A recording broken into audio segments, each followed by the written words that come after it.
ॐ अज्ञानतिमिरान्धस्य ज्ञानाञ्जनशलाकया चक्षुरुन्मिलितं येन तस्मै श्रीगुरवे नमः। नमो विष्णुपादाय कृष्णप्रेष्ठाय भूतले श्रीमते भक्तिवेदान्तस्वामिनिति नामिने। नमस्ते सरस्वते देवे गौरवाणी प्रचारिणे निर्विशेषा शून्यवादी पाश्चात्यदेशतारिणे। जय श्री कृष्ण चैतन्य प्रभु नित्यानंद श्री अद्वैत गदाधरा श्रीवासादि गौरभक्तवृंद। हरे कृष्णा कृष्णा कृष्णा हरे हरे, हरे राम राम राम हरे हरे। हरे कृष्णा कृष्णा कृष्णा हरे हरे, हरे Ram Ram Ram Hare Hare. Okay, first we'll read the purport by Srila Prabhupada. Then we will come back here again for the PowerPoint. Okay. This is a shloka. So today with shloka we are going to see shloka number 24 and 25. So we'll see the translation of 23. Translation of text 23. That is, my dear Lord, people in general want to be elevated to the higher planetary systems for a long duration of life, opulence, and enjoyment. But I have seen all of these through the activities of my father. When my father was angry and he laughed sarcastically at the demigod, they were immediately vanquished simply by seeing the movement of his eyebrows. Yet, my father was so powerful, has now been vanquished by you within a movement. This, I think we have read it previous class. We'll go through text number 24. तस्मात् अमुस्तनुभृताम् अहमाशिषोज्ञा आयुश्रियं विभवमैन्द्रियमविरिञ्च्यात् नेच्छामि ते विलुलितान् उरुविक्रमेण कालात्मनोपयमनया मां निजभृत्य पार्श्व. My dear Lord, now I have complete experience concerning the worldly opulence, mystic power, longevity, and the other material pleasures enjoyed by all living entities, from Lord Brahma down to earth to the ant. As powerful time, you destroy them all. Therefore, because of my experience, I do not wish to possess all of them. My dear Lord, I request you to place me in the touch with your pure devotees and let me serve him as a sincere servant. Vanaji Mataji, can you read? Translation? Purport, Mataji. Yeah, purport. Okay, translation is done. Purport, you can read. Purport by Srila Prabhupada. Srila Prabhupada ki jai. By studying Srimad Bhagavatam, every intelligent man gets experience like that of Prahalada Maharaj through the historical incidents mentioned in this great literature of spiritual knowledge. By following in the footsteps of Prahalada Maharaj, one should gain through experience that all material opulence is perishable at every moment. Thorough experience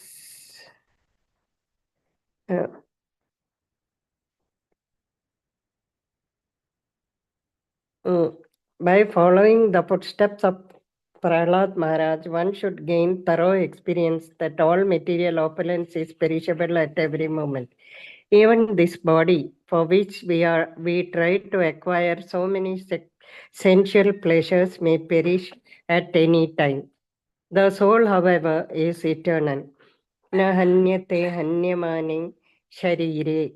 The soul is never vanquished, even when the body is destroyed. An intelligent man, therefore, should care for the happiness of the spirit soul. Should care for the happiness of the spirit soul, of not of the body. Even if one receives a body with long duration of life like those of Lord Brahma and other great demigods, it will also be destroyed. And therefore, an intelligent man should be concerned with the imperishable spirit's soul. To save oneself, one must take shelter of a pure devotee. Narottama Dasa Thakura therefore says, Chadiya Vaishnava Era Nistara Paiche Kabe. If one wants to save himself from the material nature's onslaught, which arise because of the material body, one should become Krishna conscious and try to fully understand Krishna. As stated in Bhagavad Gita 4.9, Janmana Karma Cha Me Divyam Evat E Veti Tattvataha. One should understand Krishna in truth, and this one can do only by serving a pure devotee. Thus, Prahalada Maharaja prays that Lord Narasimha Deva place him in touch with a pure devotee and servant instead of awarding him material opulence. Every intelligent man within this material world must follow Prahalada Maharaj. Mahajana yena gata sa pantha. Prahalada Maharaj did not want to enjoy the estate left by his father. Rather, he wanted to become a servant of the Lord. The illusory human civilization that perpetually endeavors for happiness through material achievement is rejected by Prahalad Maharaj, and those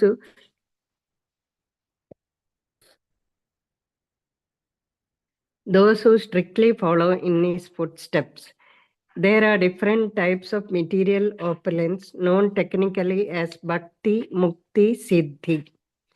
Bhakti refers to being situated in very good position, like a position with the demigods in the higher planetary system, where one can enjoy material sense gratification to the greatest extent. Mukti refers to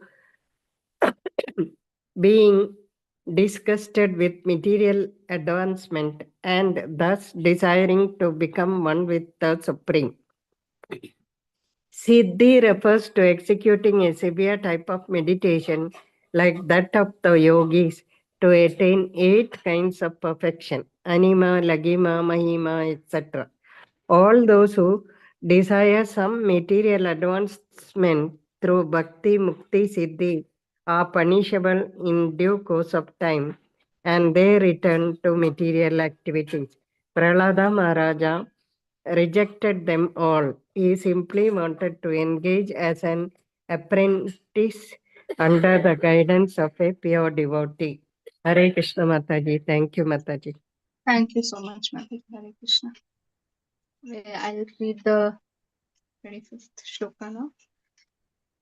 Kutra shisha shruti sukha mृगतृष्णिरूपा वेदः कलेवरमशेषरुजं विरोहा निर्विद्यते न तु जनो यदपि ति विद्वान् कामानलं मधुलवै शमयन् दुरापैः. In this material world, every living entity desires some future happiness, which is exactly like a mirage in the desert. Whether where is the water in the desert, or in other words, where is the happiness in this material world? As for this body, what is its value? It is merely the source of various disease. The so called philosophers, scientists, and politicians know this very well, but nonetheless, they aspire for temporary happiness. Happiness is very difficult to obtain, but because they are unable to control their senses, they run after the so called happiness of the material world and never come to the right conclusions. Purport by Srila Prabhupada. There is a song in Bengali language which states, I constructed this home for happiness, but unfortunately there was a fire and everything was now been burned to ashes. This illustration, the nature, illustrates the nature of the material happiness. Everyone knows it, but nonetheless, one plans to hear or think something's very pleasing. Unfortunately, all of one's plans are annihilated in the due course of time. There were many politicians who planned empires, supremacy, and control of the world, but in due time, all their plans and empires, and even the politicians themselves, were vanquished. Everyone should take lessons from Prahlad Maharaj about how we are engaged in so called temporary happiness through bodily exercise for sense gratification. All of us repeatedly make plans which are really repeatedly frustrated. Therefore, one should stop such plan making. As one cannot stop a blazing fire by constantly pouring ghee upon it, one cannot satisfy oneself by increasing the plan for sense enjoyment. The blazing fire is Bhava Mahadhavagni, the forest fire of material existence. This forest fire occurs automatically without endeavor. We want to be happy in the material world, but this will never be possible. We shall simply increase the blazing fire of desires. Our desires cannot be satisfied by illusionary thoughts and plans. Rather, we have to follow the instructions of Lord Krishna, Sarvadharman Parityajya Mam Ekam Sharanam Vraja. Then we shall be happy. Otherwise, in the name of happiness, we shall continue to suffer the miserable conditions.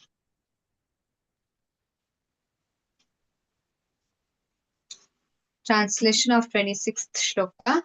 O my Lord, O Supreme, because I have born in the family full of hellish material qualities of passion and ignorance, what is my position, and what is to be said of your causeless mercy, which was never offered even to Lord Brahma, Lord Shiva, or the goddess of fortune, Lakshmi?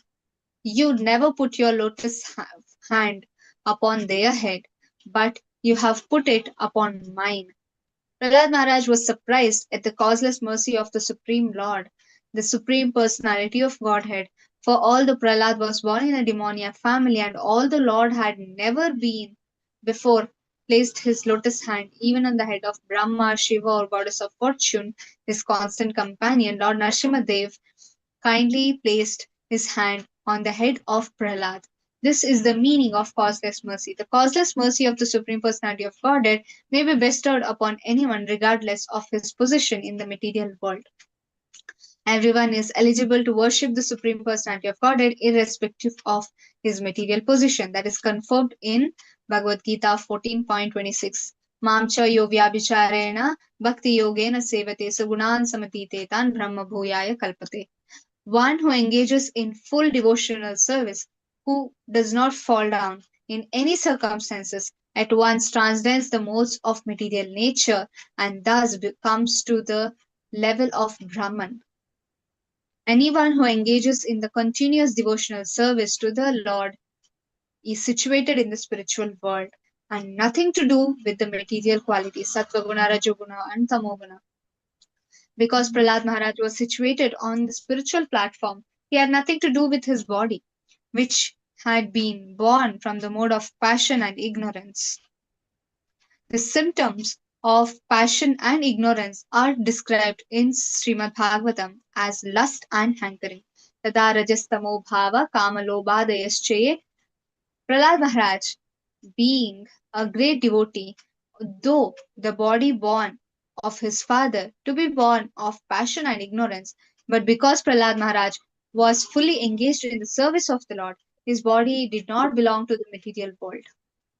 The pure devotee Vaishnava's body is spiritualized even in this life. For example, when the iron is put into the fire, it becomes red hot and is no longer iron but fire. Similarly, the so-called material bodies of the devotees who fully engage in the devotional service of the Lord, being constantly in the fire of spiritual life, has nothing to do with the matter but are spiritualized. Srila Madhvacharya remarks, the goddess of fortune, the mother of the universe, could not get the mercy similar to which was offered to Prahalad Maharaj. For although the goddess of fortune is always a constant companion of the Supreme Lord, the Lord is more inclined to his devotees. In other words, devotional service is so great that when it is offered even by those born in low families, the Lord accepts it as being more valuable than the service offered by goddess of fortune. Lord Brahma, King Indra, and other demigods living in the upper planetary systems are situated in the different spirit of consciousness, and therefore they are sometimes troubled by demons. But a devotee, even if situated in the lower planets, enjoys life in Krishna consciousness under any circumstances. Bharata Swatha Karmata, as he acts himself, as he is instructed by the others, or as he performs his material activity, he enjoys life in every respect. In this regard, Madhvacharya quotes the following verse, which is mentioned in Brahma Tarka. Okay, I won't go through the shloka. Okay, Hare Krishna. Okay, we'll read one more purport. Hare Krishna, Dipti Mataji. Hare Krishna. You can read it. You Okay, can read the translation and the purport. So you can, just give me 1 minute, Mataji. Is my yeah. voice is clear, Mataji? Now it's clear. Before it was very low. Now it's okay. Translation and purport by Srila A.C. Bhaktivedanta Swami Prabhupada ki jai. Translation: unlike an ordinary living entity, my Lord, you do not discriminate between the friends and families, friends and enemies, the favorable and the unfavorable, because for you there is no conception of a higher and lower. Nonetheless, you offer your benediction according to the level of one's service, exactly as a desire tree delivers the fruit according to one's desire, makes no distinction between the lower and the higher. But in Bhagavad Gita 4.11, the Lord clearly says, Ye yatha mam prapadyate tam tadaha bhajam aham. As one surrenders to me, I reward him accordingly. As stated as stated by Sri Chaitanya Mahaprabhu, Jivera Swarubhai Krishna Nitya Das. Every living being is a eternal servant of Krishna. According to the service the living entity renders, he automatically receives the benediction from Krishna, who does not make distinction, thinking, here is a person in an intimate relationship with me, here is a person I dislike. Krishna advised everyone to surrender to him. Sarva dharma parityaja mamekam sharana vraja. One's relationship with the Supreme Lord is the proportion to that surrender. And the service one renders unto the Lord. Thus, although the entire world were the higher or a lower position of living entities are selected by the living entities themselves. If one is inclined to dictate that the Lord grants something, one receives the benediction according to his desires. If one want to be elevated to the higher planetary systems, the heavenly planets, he can be promoted to the place he desires. And if one wants to remain as a hog or a pig on the earth, the Lord fulfills that desire also. Therefore, one's position is determined by one's desire. The Lord is not responsible for the higher or lower grades of our existence. This is further explained quote definitely in a Bhagavad Gita 9.25 by Lord himself. Yanti deva vrata devam pitrum yanti pitru vrataha bhutani yanti bhute kya kya yanti mad yad jive api mam Some people want to be promoted to the heavenly planet. Some want to be promoted to the Pitruloka. Some wanted to remain on the earth. But if one is interested in returning home back to Godhead, he can be promoted there also. According to the demands of a particular devotee, he receives the result by the grace of a Lord. The Lord does not discriminate their thinking. He is a person favorable to me, and here is a person who is not favorable. Rather, he fulfills the desire of everyone. Therefore, Shastras enjoin. Akama, akamah sarva kamo va moksha kama udhara dhiraha ti tivrena bhakti yogena yajeta purusham param. Whether one is without desire, the condition of a devotee, or a desireless of a fruitive results, or after liberation, one should, with all the efforts, try to worship the Supreme Personality of a Godhead for a complete perfection, cul- uh, culminating in a Krishna consciousness. Bhagavatam 2.3.10, according to one's position, whether as a devotee, a karmi, or a jnani, whatever one want, one can get if he fully engaged in a service of a Lord. Hare Krishna, Srila Prabhupada ki jai. Hare Krishna Mataji, thank you so much. Okay, so text 28. Rajeshwari Mataji, you can read this, and once it is done, we'll recap everything.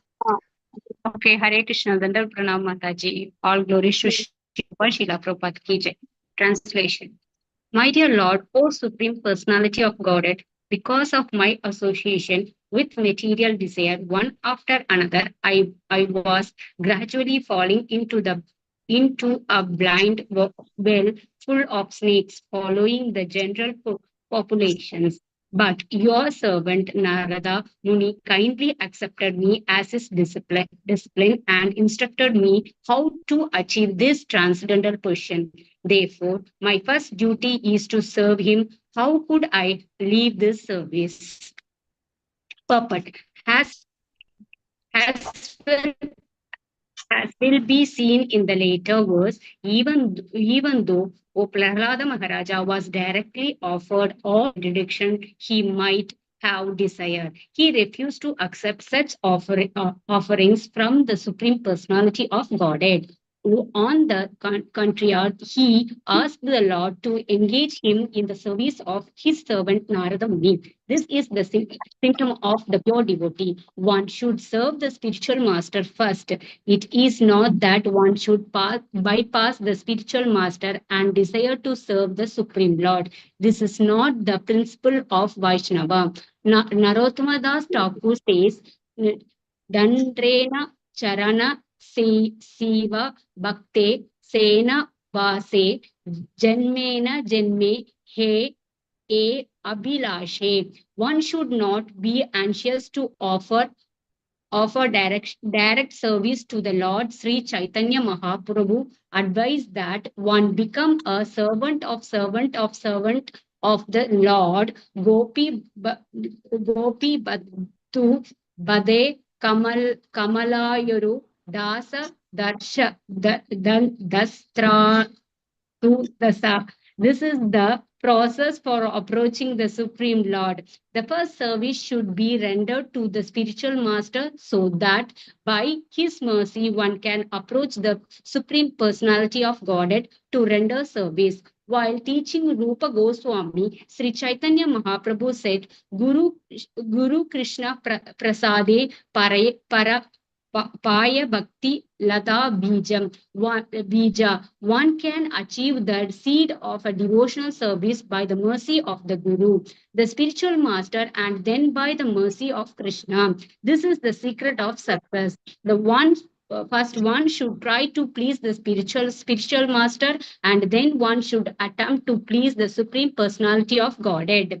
Vishwanatha Chakravarti Thakur also says, Yashya Prasade Bhagavat Prasado. One should not attempt to please the Supreme Personality of Godhead by connection.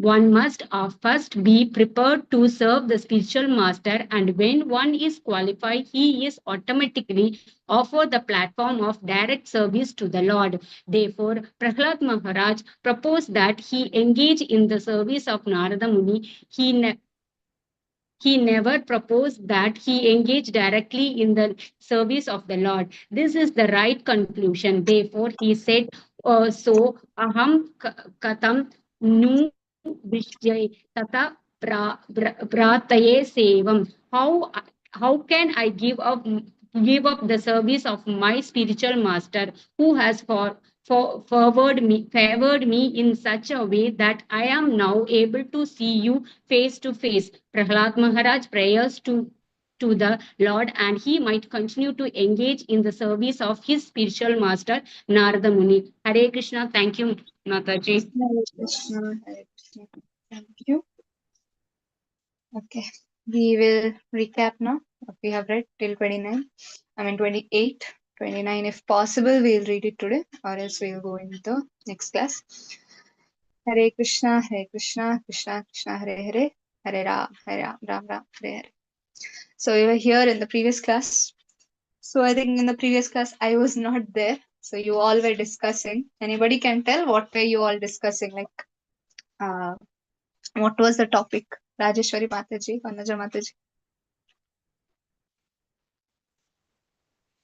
I think somebody was there. Purnima Mataji or somebody was there in the class. I came and I could not because the network is not good in the temple area. Okay. I think Jnanesh Prabhu was there in the previous class. Anyways, we'll just recap what we have read. So from the beginning, we are reading the 7th canto, Srimad Bhagavatam, 9th chapter, Prahalad Maharaj's prayer to Sri Narsingadev to pacify Narsingadev. And very beautifully, Prahalad Maharaj is praying here. And we were seeing how Narsimhadev is empowering Prahalad Maharaj to pray. Okay. And from the 8th, we'll just come from the beginning, how Narad Muni is glorifying his own disciple in this entire chapter. So I was just reading one thing and I was just observing Srimad Bhagavatam, that from the beginning of the first canto till the 12th canto, there are 12 cantos of Srimad Bhagavatam. And you know the 10th canto has 90 chapters and it's a huge canto where 3 books Prabhupada has made all of the 3 sections because all the 90 chapters can't be set in one book. So we know 10th canto is a very huge, where Krishna has taken a lot of space in Bhagavatam. Maybe 20% of Bhagavatam is Krishna Leela, if we can tell. Other 11 cantos are for different devotees, dedicated to different devotees. And if you see the second canto or second largest canto, that is 7th canto, largest in the sense that this 7th canto is fully dedicated to Prahalad Narsimhadev Leela. No other pastime is discussed here. If you see from the beginning of the first canto, in the first canto you have many devotees coming and going in that. Even in the second canto, it's more of speaking about creation, Brahma and all of that, cosmos. Third canto, Kapil Dev comes. And then in between, again, there is a discussion of creation, childbirth and all of that. Fourth canto, again, there is a description of various devotees there. Fifth canto, you have Rishabhadev. Fourth canto, you have Dhruva Maharaj. Then you have, I think you have Narad Muni coming over there. Then again you have various devotees. Prithu Maharaj is coming.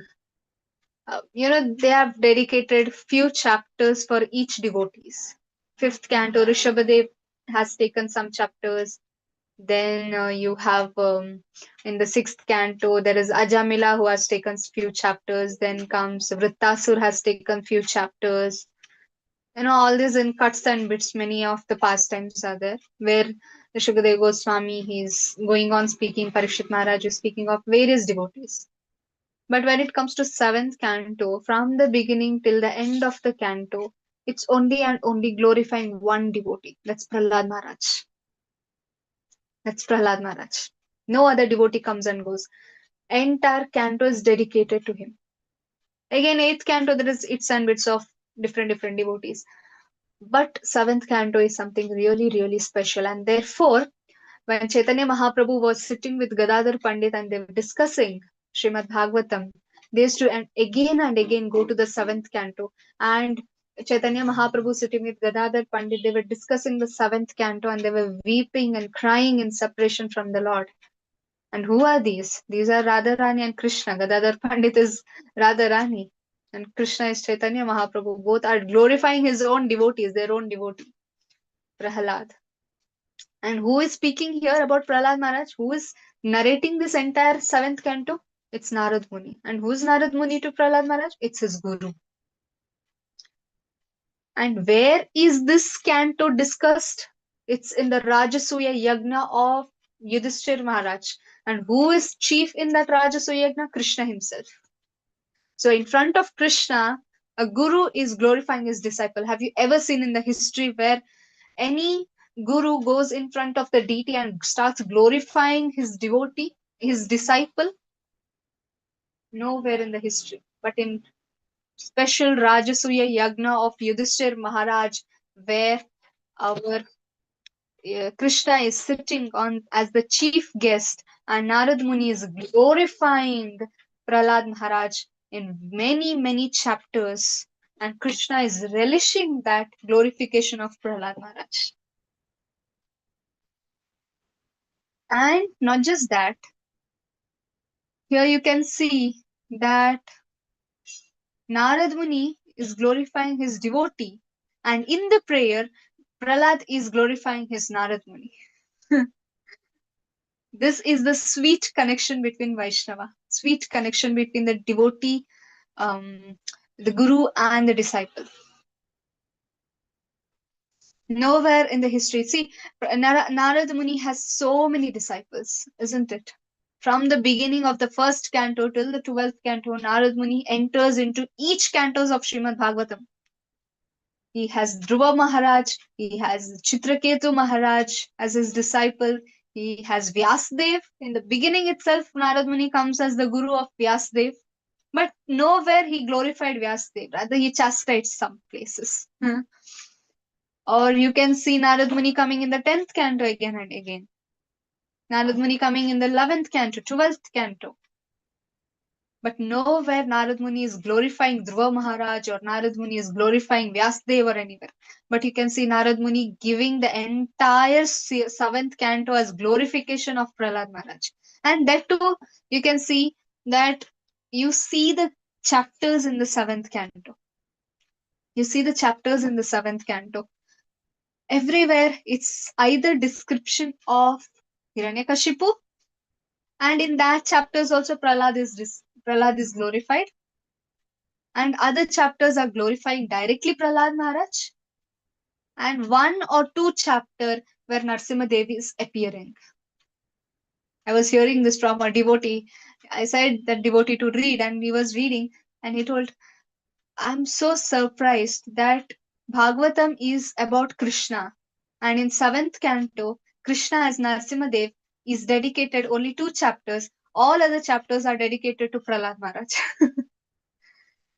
So Bhagavatam is not only about Krishna, it's about devotees of Krishna.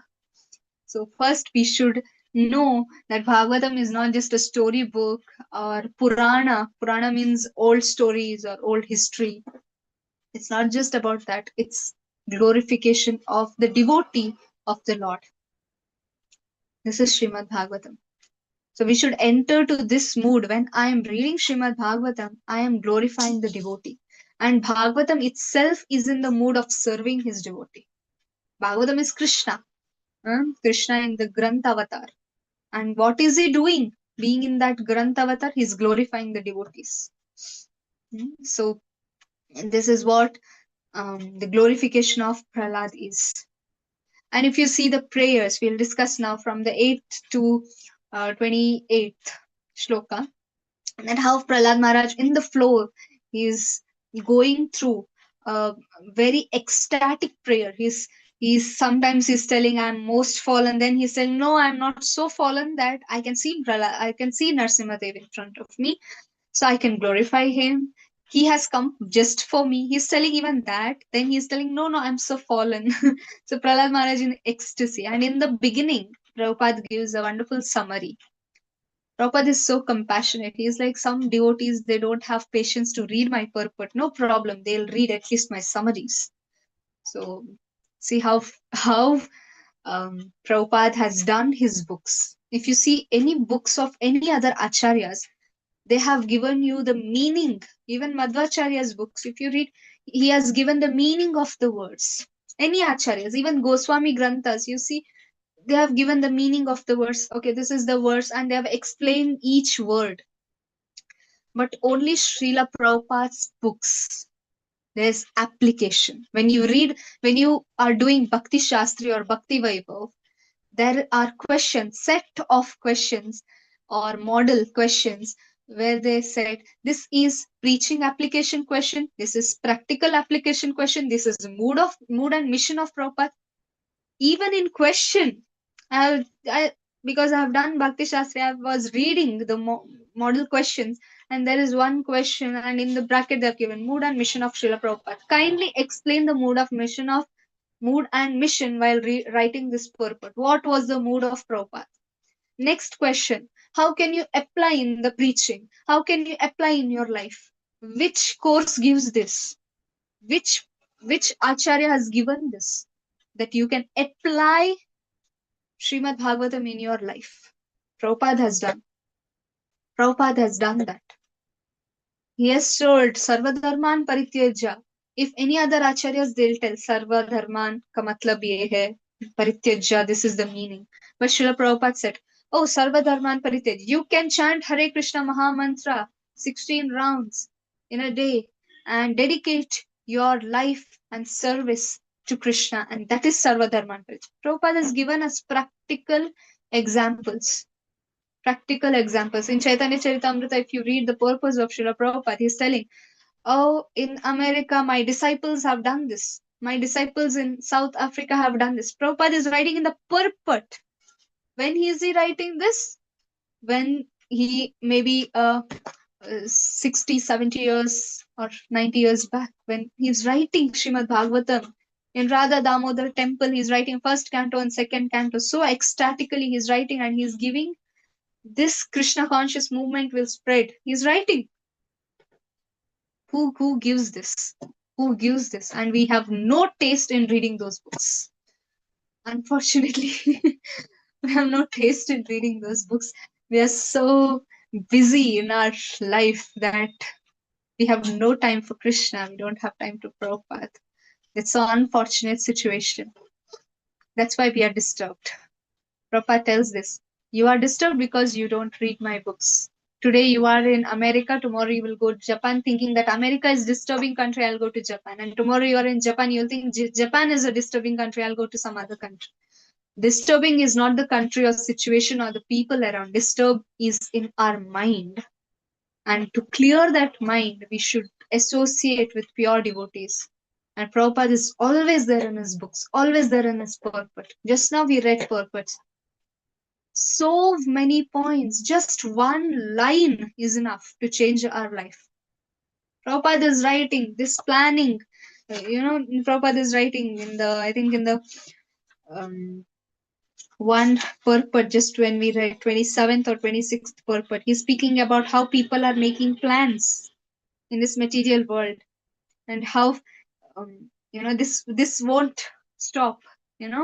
Your distress won't stop until you stop making plans for sense gratification. Prabhupada is writing that one line is enough to change our life. If you take that one line, you should stop making plans for sense gratification, or else you will be disturbed. This one line is enough to change our life and going back to Godhead. Because we are in that mode. Every day we are making plans, and plans are not working, and we are frustrated. So see Prabhupada's purpose. How Beautifully Prabhupada has done it. No Acharya has given it in history.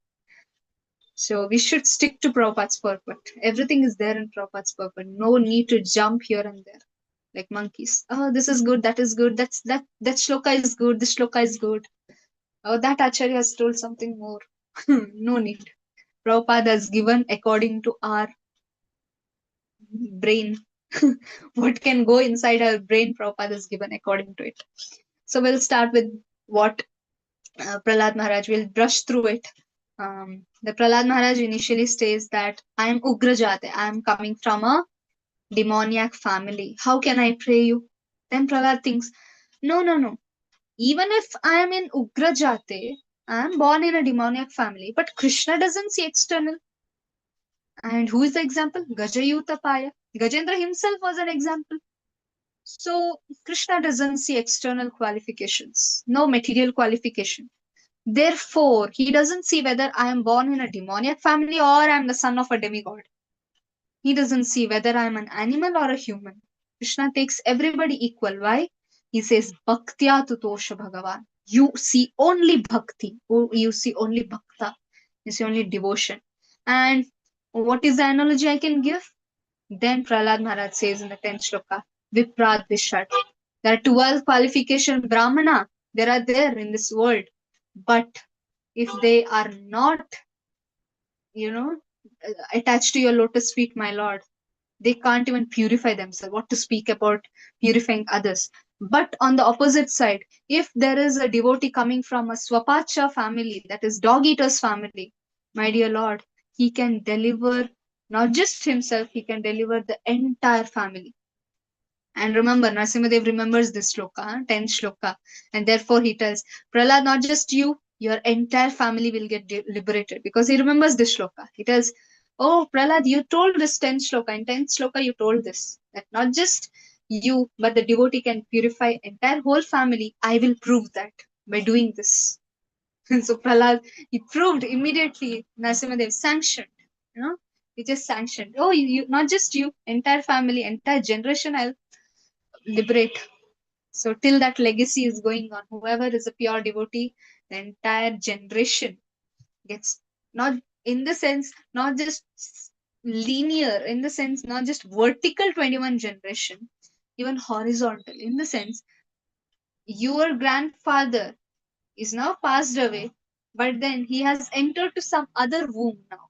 So suppose if he has entered to some other womb, because this grandson has become a pure devotee, the grandfather's soul, wherever he has gone, that family also is liberated. So Krishna is like magnanimously, he's liberating everyone. Just by seeing the beautiful lotus face of his devotee, he's liberating everyone. Chalo, everybody come to Golok Vrindavan. I'm happy because why? One devotee has come into your family. So that's how Krishna is. So merciful. But to become pure devotee is not easy. That is only by Krishna's mercy. Okay. So then Prahlad Maharaj says that, okay, Narasimhadev, I'm offering you the prayers. But actually, let me tell you, Lord, you are not getting any benefit. Who is getting the benefit? I myself. By decorating my face, the mirror also feels decorated because I'm seeing my own reflection. Similarly, when I glorify you and I see the smile on your face, my Lord, I see the smile on my own face. So if you are happy, the entire world is happy. Yasmin tushte, jagat tushte. Right? So that's what Prahlad Maharaj says.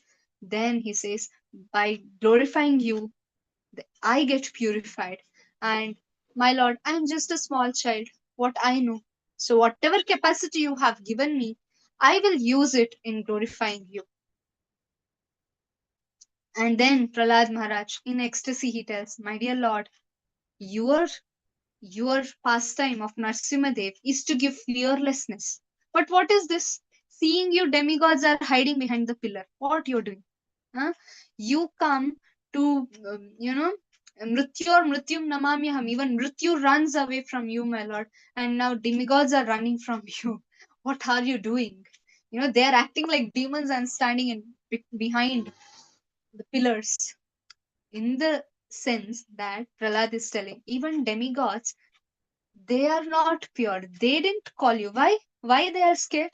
Because still now, whatever incarnation Lord has taken, it's because demigods called them. But this Narsimha Devi incarnation, even demigods were not aware.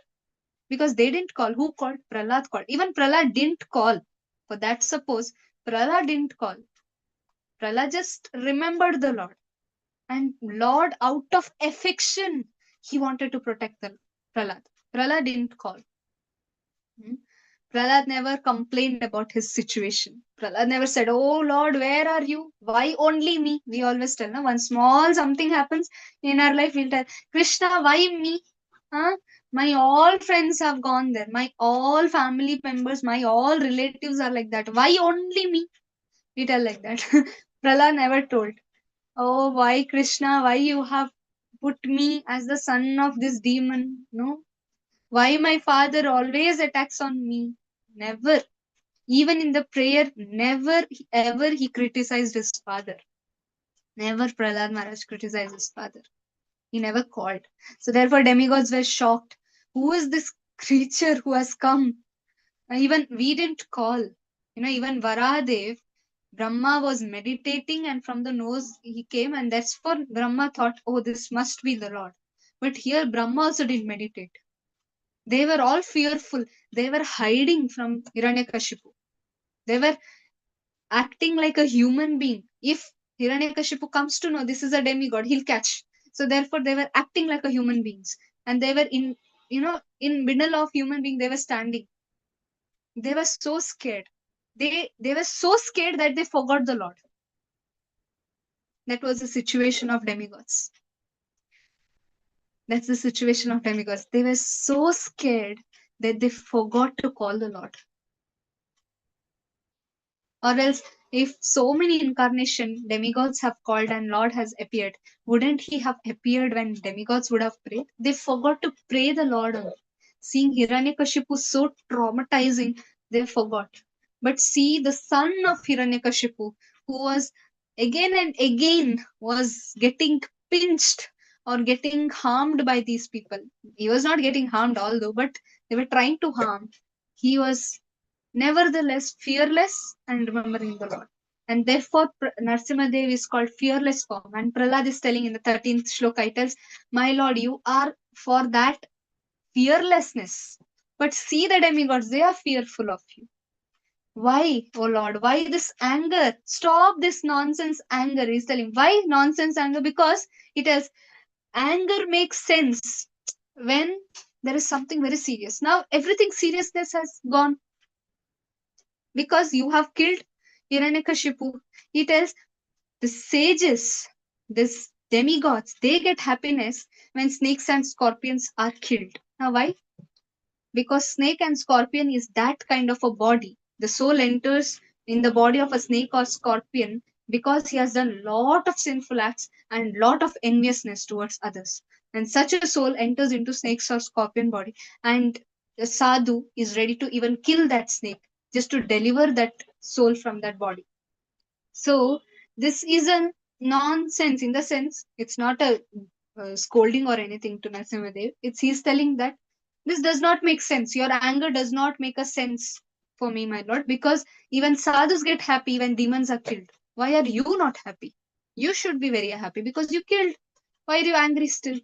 So be little calm, come down, cool down, Prahlad is telling. Then he tells, you see, all the demigods are scared of you. But my lord, Nahambi baby, I am not scared. You can, and then he explains the form of the Lord, how fearful you are, Bhayanakasya. You're very fearful. No matter how fearful your form is. And how is that form? Your tongue is wiping your entire face and you look like a hungry lion. Your teeth are very sharp like, Vajra. And so much your entire facial hair is dripping, the blood is dripping from your facial hair. You are snatching everything which is coming, and your eyebrows are running like that restless eyes. Have you ever seen the tiger become restless? At least you have seen a cat. If he wants to hunt something, it starts moving his eyebrows very restlessly, seeing what is there around and how can I hunt. Narsimhadev is doing exactly the same. He's hunting. Where is the next demon? I'll catch his head. So that's how Narsimhadev was angry. And Prahlad is telling, all this mask and natak what you're doing of being angry, I know internally you're happy, my lord. You're happy, I know that.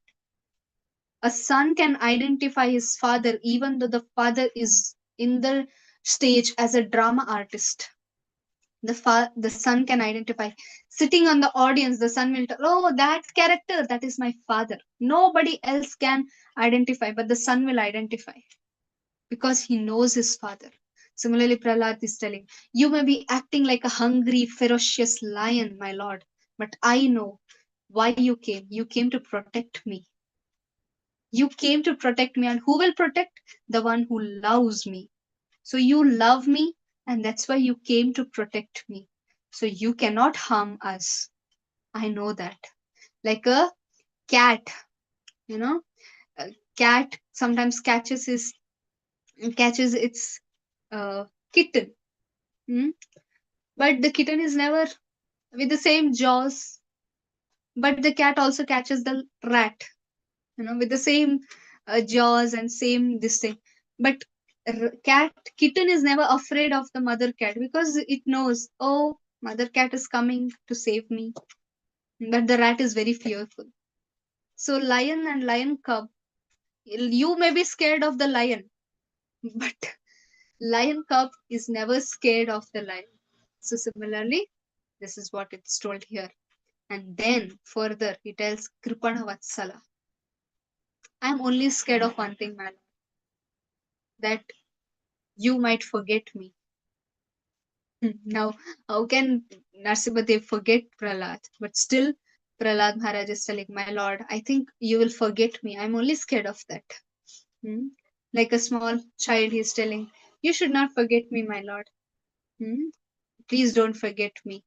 And therefore, then Prahlad starts becoming again, come to the humble mood, and he starts praying to the Lord that kindly give me service at your lotus feet.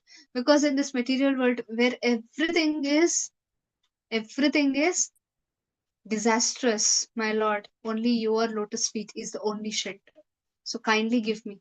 And I want to serve you. Then Prahlad Maharaj again corrects, no, no, no, not you, my Lord. I want to serve your devotees. And further, all the shlokas you see is glorifying the service to the devotees rather than direct service to the Lord. Today we were reading purport, and in the purport, Prabhupada is again and again telling the same thing, that how Prahlad Maharaj is glorifying indirect service to the Lord, that is, serving the devotees and pleasing the Lord. So that's what here. And then he tells that, my dear Lord, nobody can save anyone unless you save them. And if you ignore somebody, nobody can be saved. Rake Krishna Mare Krishna Rake ke.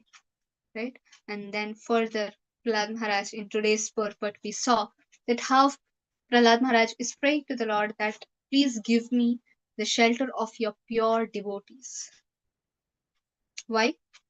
Because they are the one who will save me from this material world. You are there as Paramatma in our heart, my Lord, but you're sitting very silent. We don't know you. Life after life, we were taking birth again and again, and you as Paramatma were also coming again and again. And not just that, you have come in many incarnations to deliver your devotees. And not just that, you are in the form of Paramatma with us in every life after life. When I take birth, when I enter into the womb of the mother, you are still there. When I leave this body, everything goes, but you are still there. But what is the use, my Lord? I have not become your devotee unless I met your pure devotee. He's telling, the time I met Narad Muni, I became a devotee. Until then, I was in the womb of a mother, unaware of anything, any glories of you, my Lord. So, I don't want to serve you directly. I want to serve the devotees because of them I come to know about you. There's a beautiful doha, right?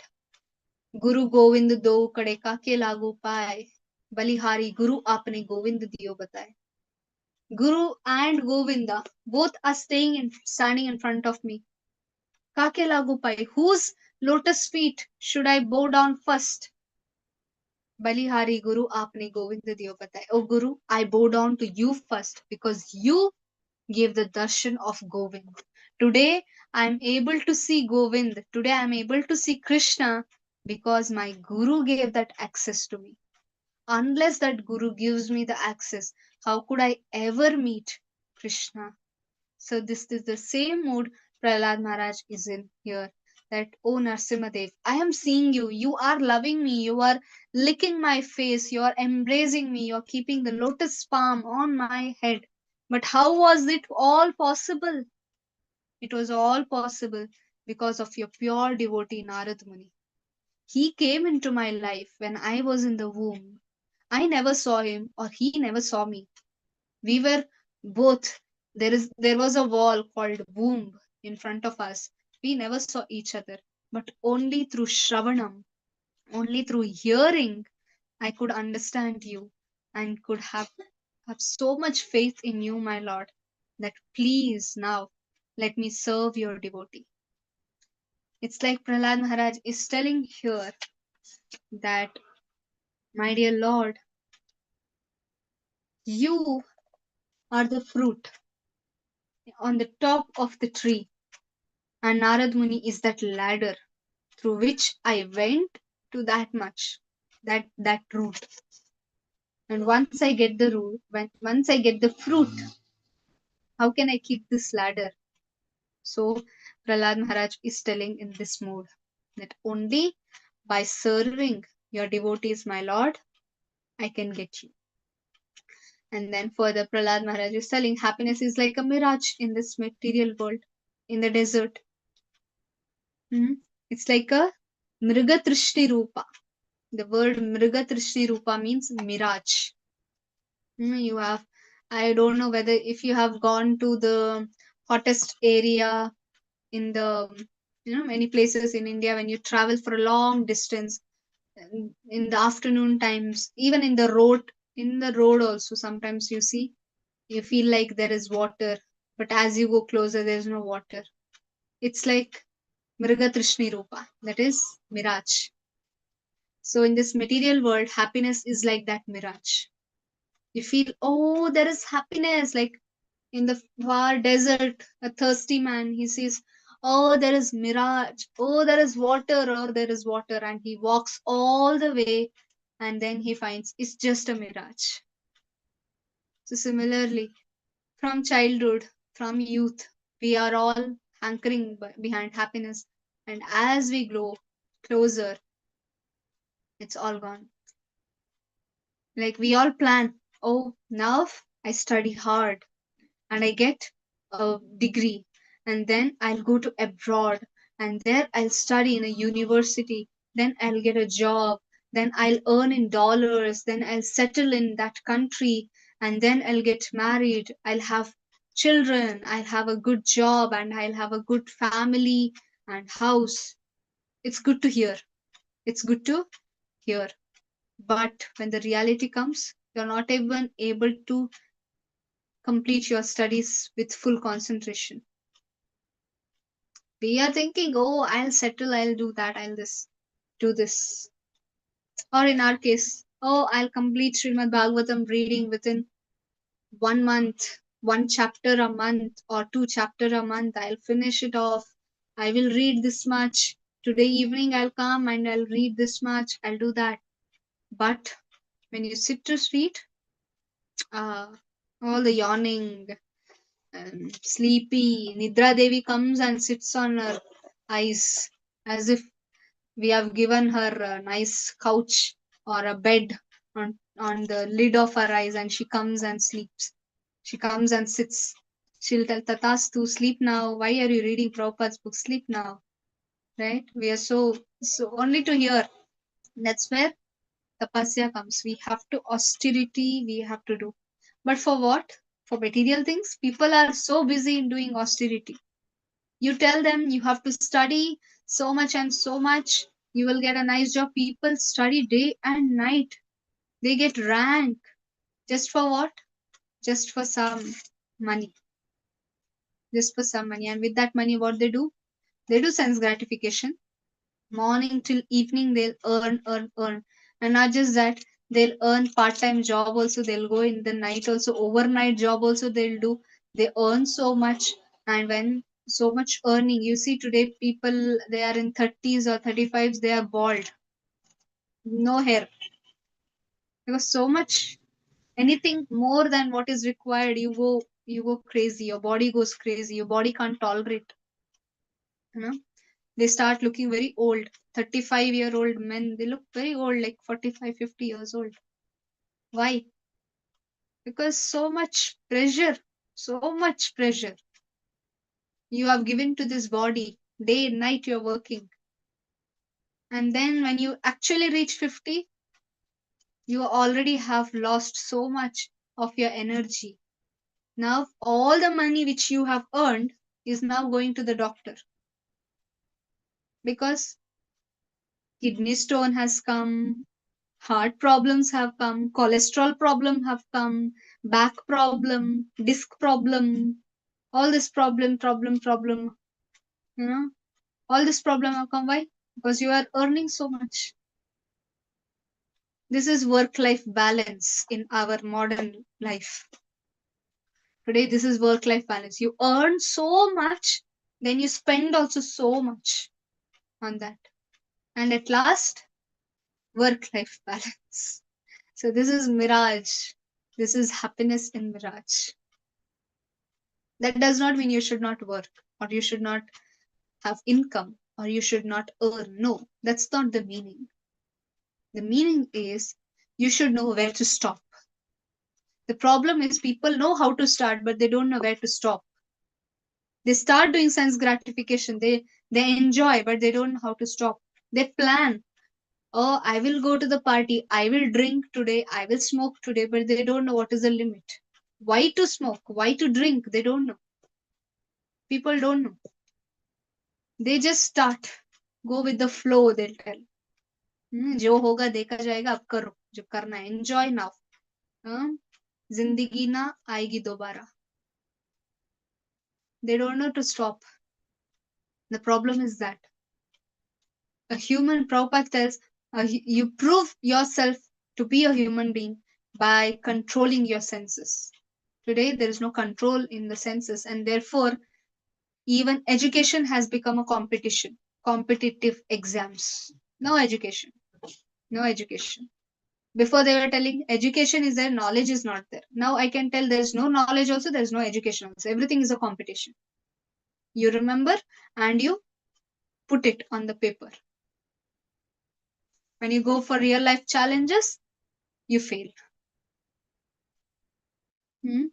So many cases. Such a brilliant students, when they go to the job, they suicide. They kill themselves. Why? Because the pressure, they can't handle the pressure. They want so much. They have done so much. They want so much, but handling pressure, zero. They don't know to handle the real life pressure. When failure comes, when the plan doesn't work, when you think and you don't get, I want this, but I won't get, or the situation becomes ulta, averse from what you thought. How to handle that situation? Nobody knows. Nobody knows how to handle that situation. Whom to cry for? Where to go? Whose shelter should I take when problem comes? Who is going to teach? Nobody. Will our teachers teach us this?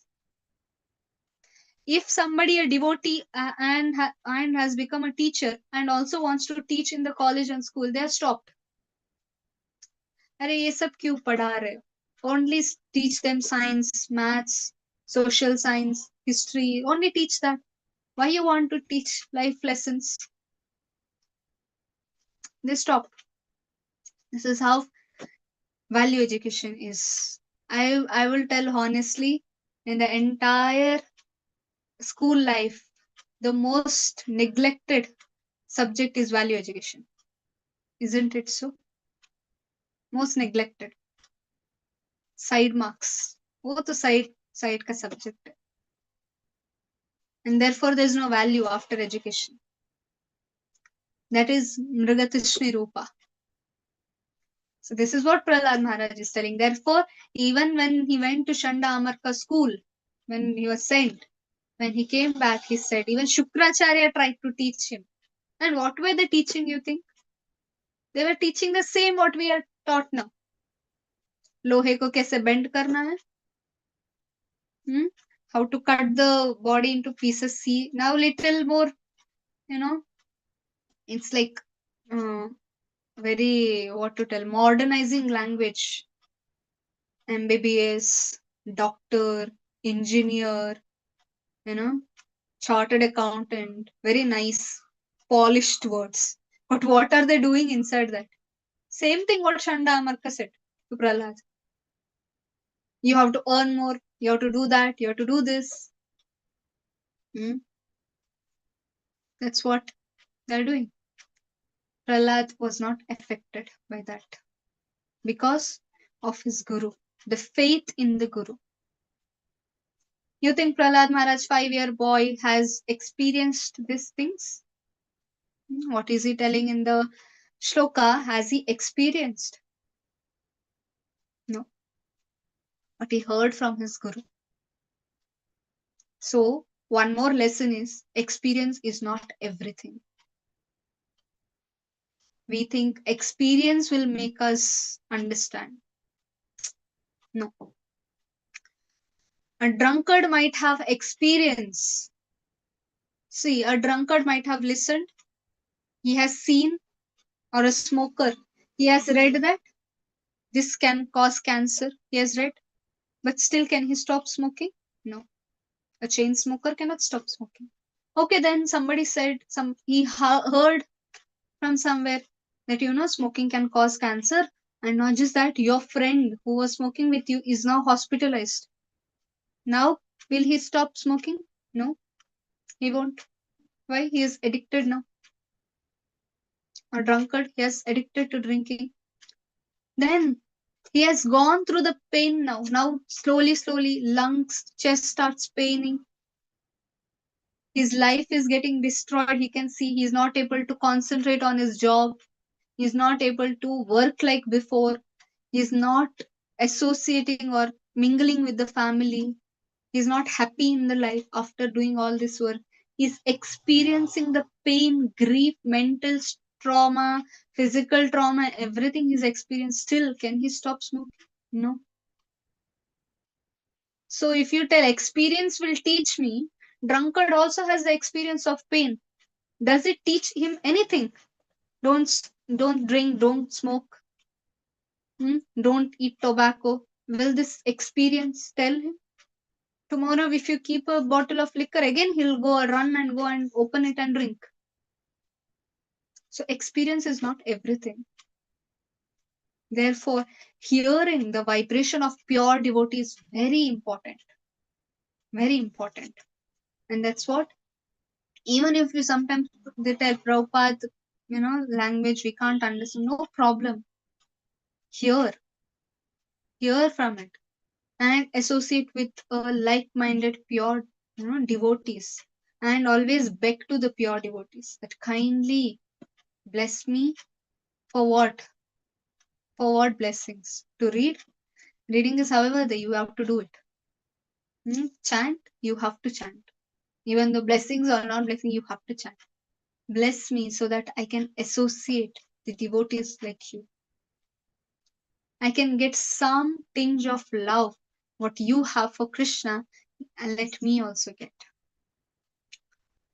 So Prahalad Maharaj is telling, like the fire can never stop, the ghee can never stop the fire.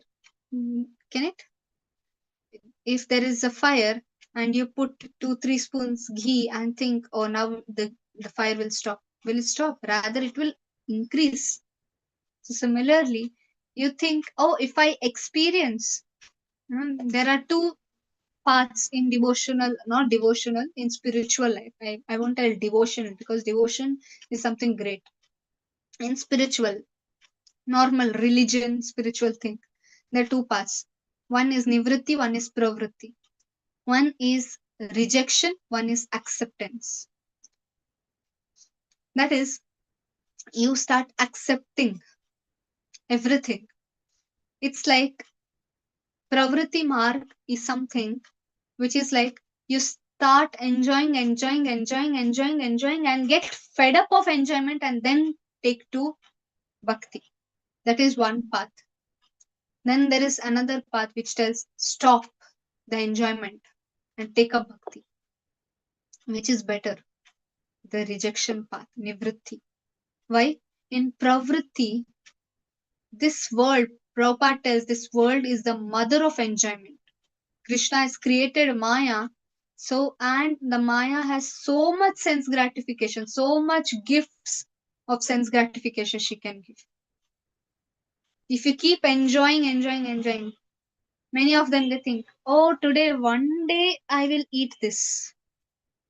Kartik time, many devotees I won't eat sweets. They'll start from entire year. They'll tell entire year I won't have sweets. Then they'll tell, oh, not entire year, maybe Janmashtami. From Janmashtami I'll start. Then the day comes Janmashtami. Then they'll think, no. Even for reading, I'll read from Janmashtami I'll start reading. Okay, Janmashtami came. That day you were so tired, you told, today I did Nirjala, I'm so tired, I can't read, I'll read from tomorrow. Then the tomorrow never came. Then next, Deepavali came. You were like, Deepavali, now holidays are there, I'll start reading. Then Deepavali, all relatives came into your home and you were so busy. Then you told, oh, today also it went like that. I'll start from now, Kartik. Kartik, 1 month, I will completely read entire one canto, full canto I'll read. Then you started on Kartik. First day, you became drowsy, you could not read. Second day, you became busy. Third day, you could not read. Then you was like, okay. Now nothing. I'll start from Bhishma Panchak. 5 days, I will read at least 5 chapters. Then you sit. Then again, something it comes. It never happens. Or you take material example now. A drunkard, he'll think, from this day, I will stop. Then 31st December comes. Then again his friends will call him. He'll go. Then he thinks, okay, this is the last time.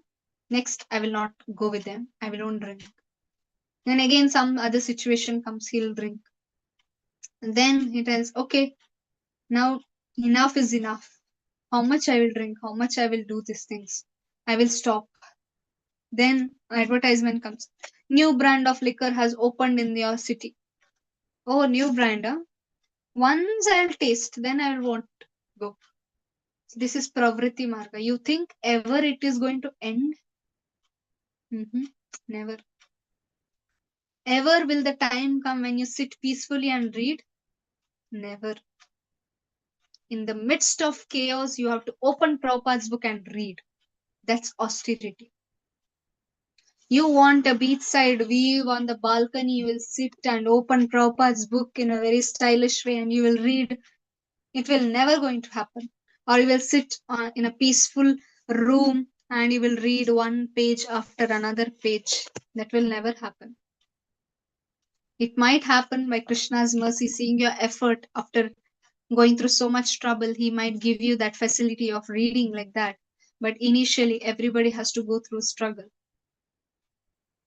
This is very important, that we have to read at any circumstances. We have to do devotional service at any circumstance. How karmis, they work day and night for sense gratification. When we were also back then, we were also working day and night. If you tell, oh, my boss is calling, but I won't go because I want to take rest at home. Will they give you salary? They'll put you out of the office. But when you came to Krishna consciousness, Oh, I can read it tomorrow also. I can read it, I can chant my rounds tomorrow also. There is that facility. Today I won't read. Next day I'll read. You know? Oh, it's a Prabhupada lecture that I can even do on the next day. Isn't it? We'll postpone. Because we are negligent. We don't know the salary of spiritual life. The problem is we don't know the salary of spiritual life. What is the happiness we get from spiritual life? What's the taste we get from spiritual life? We don't know. That's the reason we neglect spiritual life. We don't know the value of associating with devotees. We don't know the value of hearing the shlokas. We all, one thing I have observed, we all come for purport reading, translation reading. We never come to shloka reading. When we read in the beginning of the class, when we read all the shlokas, we don't take it seriously. That's why we don't come. We come 10 minutes, 20 minutes late. Because what is the importance of reading the shloka? We have come to the class. So that should not be our attitude. When we read together. From the beginning. If you forget, put an alarm. Because that's very important. Very important. Because we should know what is our priority in our life. Morning when you get up, put an alarm to get up. If you can't get up, put it 30 minutes before. No problem. From 30 minutes you start snoozing, you get irritated, you at least get up. You have to find a way to go to Krishna. You can't put hand in hand, oh, I'll chant, Krishna will see. No. We have to look the path to go to Krishna. Yes, ultimately Krishna has to show it all. But at least we have to try. When Rukmini Devi was kidnapped, she wrote a love letter to Krishna. If you really see, it's not a love letter, it's a prayer to the Lord out of heart. She's not just writing, please save me. She's actually giving the entire strategy. My dear Lord, I will go to Girija, the goddess Girija. There is a cave nearby, and I will be there. You please come and abduct me from there. So Krishna sees, oh, she's not just calling me, she's putting so much effort to come towards me that she's even planning. So Krishna becomes very happy and he goes there to save her. And when Krishna sees the Ratha of Krishna, with a side glance, she sees, okay, Krishna's Ratha is here, and she has to go to the opposite side. But she knows on the opposite side, like for example, if she has to go to the left side and right side is Krishna's Ratha, everybody is turning to the left, and immediately she doesn't wait Krishna to come near her. She immediately turns towards the right and she starts running. And Krishna on the chariot standing, he gives the hand. Rukmini Devi from the below want to climb to the chariot. She gives her hand and Krishna pulls her. And this is how a jiva goes to Krishna. You make a plan. This is how I'm going to please Krishna. Whether Krishna is going to please or not, that's secondary. First, you make a plan. You put it out on the note that today morning I will get up and chant my rounds on Brahma Muhurta. And this is what I'm going to read today. Today I'm going to read from this chapter to this chapter, this verse to this verse, and I will make the notes today. I will hear Prabhupada's class at least 45 minutes. Make a plan at least to the satisfaction. Whether it happens or not happens doesn't matter. At least 5% you will complete. If the plan is 100%, at least 5% you did. Krishna is pleased with that. If you think, oh, tomorrow I'll get up, whatever Krishna thinks, whatever Krishna wills, if I get up at 5 a.m. or 6 a.m., it's Krishna's wish. Chalta rahega. Then Krishna will also feel, what is this? How will I help if that devotee is not even trying to come to me? How will I help that devotee? So be like Rukmini Devi, at least try, at least plan. And when Rukmini Devi is running, it's like Jiva trying to run towards Krishna. All the Rukmini Devi knows. All Shishupals, Jarasandha, everybody is standing there with the biggest Sena. She has full faith in Krishna that Krishna will protect me. Even if on the way while running, if I fall down, no problem, Krishna will come and rescue me. She has full faith. So on the way to Krishna, sometimes we fall. Don't be morose. Krishna is there. He will pick you up. He will drag you. Why? Because you came towards him. At least you ran towards him. Krishna sees that effort. So we should try. Like Prahalad Maharaj, he's trying to go to Narsimhadev. He has a plan to pacify Narsimhadev, but becoming pacified or not getting pacified, that's up to Narsimhadev. But what is our plan? To pacify Narsimhadev. And seeing the effort what Prahalad is making, Narsimhadev is already pacified. So this is how the sweet dealing between a devotee and the Lord is. And therefore Prahalad Maharaj is telling that, my dear Lord, you put your hand upon my head, which you have never put even on Devi Lakshmi, your consort. She is also bereft of this kind of love, what you are showing to me. What have I done? Sometimes we feel Krishna is not reciprocating to me, or I'm doing so much, I was getting so much, and all of a sudden Krishna stopped everything in my life, and my life is changed. Have patience. Sometimes storm comes after a deepest silence. There's too much pin drop silence, and then the storm starts. Similarly, sometimes there is a phase of your life where there's utter silence. There's no reciprocation from Krishna, and you're crying. You don't know what to do. You think Krishna is ready to run. In the running race, what happens when they start, before get set start, you're sitting silently on the ground, ready to run. It does not mean you're always sitting there. No, you will run. But for that moment, you are sitting. For what? To see the track and to make analysis how fast I should run and how many players are there. So Krishna, sometimes he sits silent, backs off. He doesn't reciprocate. Problems are coming in your life. You're praying to Krishna, but Krishna is not reciprocating. Seeing that this problem is there, that problem is there in my devotee's life. Now I have to clear all this problem in one go. So he's waiting to sync 2-3 problems together. Sometimes it feels, na? एक problem हो गया और एक problem आ गया, अब तीसरा भी problem आ रहा है.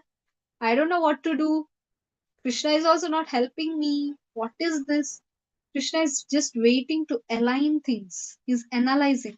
And once it gets analyzed in Krishna's head, starts registering in Krishna's head. He starts running. And nobody can stop Krishna after that. Even if you tell Krishna, how did I become like this? From that, bereft condition, from that hellish condition, you have taken me out. Like Rukmini Devi, he snatched her and went with that speed. So we don't know when Krishna will snatch us and take us back. We are all Krishnas, so we should have full faith in Krishna. Sometimes he makes us wait. So please wait. Krishna is like, please wait, loading, buffering, but it will come, don't worry. So that's how Krishna is. So Prahalad Maharaj, he made Prahalad to wait. But Prahalad never lost his hope on Narsimhadev. He always had a hope that my Lord is always there. Whether he protects me or does not protect me, he's always there with me. So the day when we realize whether everything will go, even our body will go. I just saw one shloka from, I think there is one shloka. I was just researching in AI what is the meaning. This is that shloka. Dhanani bhaumau, that is the wealth. When a person dies, at the time of death, the money which you have collected from so many years, or the riches what you have, that remains on the earth, that is either in the bank, it doesn't move. Money can move by its own? No. It's stored somewhere. So it won't come along with you when you die. Then Pashavascha Goshte, that is all your kettles, animals, not just that, your vehicles, your home, all these things, it will be on the shed, in the sense it will be there at your home in one corner. All your vehicles, what you have collected, BMW and all of that stuff, Ford, BMW, Royal, all this stuff, things what you have collected, all of them will be in the home. Then Bharya, your wife or husband, from till where they'll come? Till the doorstep they might come.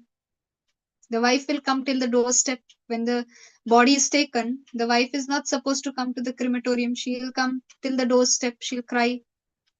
And the people, they'll come till the crematorium with the body. And the body itself, will it come with you? No. Funeral pyre, it will get burnt or it will get buried. It won't come. And who is going to be with you all the time? That's Paramatma.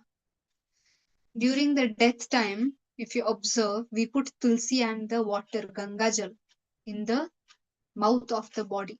You think that body has to do anything with that Ganga Jal and tulsi? Nothing. For whom that Ganga Jal and tulsi is given? For super soul, not even for the soul. Not even for the Atma, it is given to Paramatma. Because in the understanding is, when the soul is leaving, the Paramatma also leaves the body. So till the body was there, the Paramatma was living. The respect is given to Paramatma, not to the soul. We think somebody is doing Namaste, Namaste Sirji, Namaste Madam Ji. It's not for this Sirji or Madam Ji, it's for the Paramatma. The one who is doing Namaste, he also doesn't know. One who is taking that respect, he also doesn't know. When the person is dead, the Tulsi and the Gangajal is given to the Paramatma, because they are bowing down. Oh Lord, in the body you were there for so long. Now you're leaving this body and going to some other body with this crooked soul. So kindly bless us. Because till now, whatever associate we have done with this body, with the soul, is because you were there in that body. If Paramatma is not there, even the soul is there, he can't do anything. So you were there. That's why we are there. So kindly, when you go, please assess this soul. And wherever you are going, kindly bless us.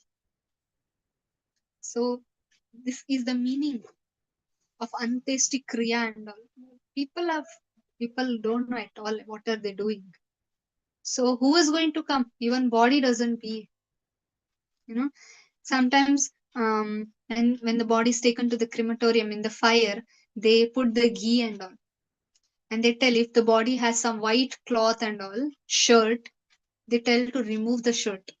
Right? They tell if the body has some shirt or the cloth will soak all the ghee. So please remove the cloth.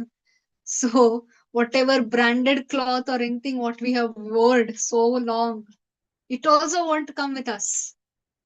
So what comes with us life after life? The Paramatma. So who is the protector? Paramatma, Krishna. From one mother, we think mother and father is a protector, right? But when we are in the womb, when I have not even seen my mother's face, when the mother has not even seen my face, who was protecting? Who was protecting me? Krishna. Even before entering that womb, I was in some other place. I traveled all the way till my mother's womb. Who was with me? Krishna. When I die, I leave this body and I go to some other body. Who is with me? Krishna. And who is protecting the soul? Krishna. So to give that understanding, a guru is very important. So it's very important to understand the importance of devotee. Because without devotee, we cannot understand Krishna. Guru Krishna Prasad Pai, Bhaktilata Beach. Okay, we'll stop it over here. We'll continue in the tomorrow's class if possible, because tomorrow again I will be quite busy with my work. I will let you know the reason in the room. I mean in the group there. Here, okay. Okay, so I'll tell you tomorrow whether I will be able to take the class or not. In case I won't be able to join, you all still can read Prabhupada's book, right? So whoever joins, please try to join at 1 p.m. so that it becomes very easy, or else we have to simply drag the class. And if you are not able to remember, please keep a alarm of 1 p.m. maybe 12:55 you can keep an alarm, and 1 o'clock you can join. I do that because it's my responsibility to take the class. So I have the alarm set. So you all can do it and try to read Prabhupada's book, even if sometimes I may not be possible that I will be in the class. But please keep going, keep reading, and whenever possible, I will be there and I will, whatever small contribution I can do, I will do that. Okay. Hare Krishna, Krishna Krishna, Hare Hare, Hare Ram, Ram Ram, Hare Hare. Anybody has anything to add up or ask questions or something, you can do it. Today is Ekadashi. So kindly do some austerities on this Ekadashi. That too, it's a very good Ekadashi because Chaturmasa is going to end today. It's Kartik month, Bhishma Panchak. So this Ekadashi is very, very, very helpful for our spiritual advancement. So kindly, cautiously be cautious that you are not eating where there is grain or anything. And if possible, have a fast and chant more rounds, read more, hear more, and hear Ekadashi Vrat Katha, that is Vrata. What is the pastime behind this Ekadashi? It has lot of Punya Phala. So this way, do little Go Seva or anything if possible. And Bhishma Panchak, all it's very austere. At least what we can do is we can increase our round all from today till next 5 days. You can increase your rounds. Whatever rounds you're doing, you can add some more 4 rounds or 6 rounds according to your convenience. And you can do this Vrata, at least the last 5 days of Kartik can be good for us. Hare Krishna. So anybody has anything to add up or ask? Hare Krishna Mataji, thank you so much. So wonderful class. Actually, if I want to say, it's literally. I think Krishna and Prabhupada has sat on your tongue, and they both are teaching a class for today's is my. It's for me. I think like that. Really, whatever you said last 20-30 minutes, the point related to dragging in my spiritual life. You're picturizing where I am, you're showing my mirror to me. Exactly. You won't believe that. I'm literally sitting. That is no, how do I don't know, Mataji. Really, really, really. It's showing when you taking that mirror, Prahalad Maharaj, that mirror showing that conversation. That time I didn't realize. So it's really shown me the where I am, what I am doing. Uh, think both of them is settled in your tongue and they are taking class for me. I was thinking like really it's mean my lord. What I'm saying I'm saying it's not simply I'm not making you to be happy and all. No, Mataji, it's true. So today morning also I have attended one Srimad Bhagavatam class. In that also I was heard about Narada Muni, the Prahalad Maharaj. He has chosen, he are giving the respect to. So there also they are stressing on you have to give, you have to do the service to the Guruji, your master, spiritual master first. Then only you can go to. Then I heard Prabhupada's speech. In that also, in Prabhupada, in that also he was saying you should not be like a monkey. Catching one place to another directly, you can go and catch Krishna. It's not possible for you. You have to serve your spiritual master. So then the last, how you teach the way with the Rukmani story, really it's I think somewhere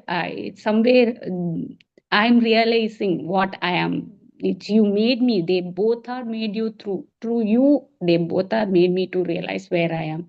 Thank you, thanks a lot. Hare Krishna. All glories to Srila Prabhupada ji. All glories to Bhagavan ji also. Thanks a lot, Mataji. Hare Krishna. Dandavat Pranam. Thank you for a Hare blissful Krishna. class. Thank you. Yeah. Hare Krishna. Hare Krishna. So it's like for all of us, like it's for me only the class, because before at 1 p.m. I came, nobody was there. Then I thought like why I am waiting for somebody, because the class is for me, for my own purification. And then I started uh, chanting the shloka. I was just realizing that how Krishna is showing that the class is not for 100 people. Class is for you alone, who is the speaker. So uh, it's wonderful that how Krishna shows in every part of our life that how to purify ourselves. When we pray, it's for us. When we take class, it's for us, not for the one who is hearing. Yes, hearing, it's kind of a service done by the speaker. It's not that I am telling you should listen what I tell. No, it's like I am doing service to you. The Krishna within your heart is pleased. That's the best thing what a speaker can get. It's not the glorification what the hearer does to the speaker, or glorification in front of so many people. It's not that glorification which pleases the one who is telling about Bhagavatam. The actual happiness is when we feel that the hearer, the because when I speak, the hearer is not anybody other than Krishna. Krishna is the one who is hearing us. Even sitting in your heart, he's hearing me only. And when he's sitting here also, and he's thinking, oh, this soul is telling, so let me test. So even in those situations, Krishna keeps us always in his heart. And the blessing to the speaker is the hearer should connect to Krishna, not to glorify the speaker, but to connect to Krishna. That's the actual thing that the speaker wants. And what I tell is just what Prabhupada has told, or the great senior devotees of ISKCON have told. I'm just repeating that. So sometimes there may be mistake in what I repeat, because sometimes I hear something and I might tell something else. So in case there is some mistakes, so please forgive me, because I am also conditioned soul. So everything is done for the pleasure of the Lord. The speaker is Lord, hearer is also Lord, and we are just getting benefit of that.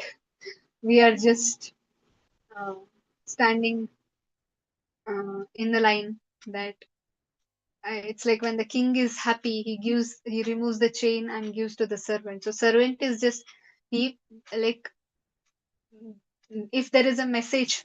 I just got an analogy that if there is a message from his neighboring country, and that messenger comes and gives a very good news to this king, and king feels so happy and he removes a golden chain and gives to the messenger. Does the messenger have anything to do with the message? No, he just delivered a message to the king. The king became so happy and he gave the uh, chain golden chain to the messenger. Similarly, Krishna is giving the message to the hearer, and hearer becomes so happy. He blesses the speaker. So I'm just here to get the blessings from all of you. So kindly bless me, and kindly bless me that I get the taste in Bhagavatam, reading Bhagavatam. I get the taste in chanting Krishna's holy name. And whatever circumstances come in my life, let Krishna be in my remembrance, and let me always try to serve Krishna, serve Srila Prabhupada, serve ISKCON. Hare Krishna. Thank you so much. Hare Krishna. We can end the session here. Hare Krishna, Rajeshwari Mataji, Shalini Mataji, and Vanaja Mataji. Thank you for coming. Hare Krishna Mataji. Kripa Sindhu Evacha, Patitanam Pavanebhyo, Vaishnavebhyo Namo Namah. Ananta Koti Vaishnavadhi ki Jai. Srila Prabhupada ki Jai. Thank you so much. Granthra Srimad Bhagavatam ki Jai. Hare Krishna. Hare Krishna Mataji. Dandavat Pranam. Thank you Mataji.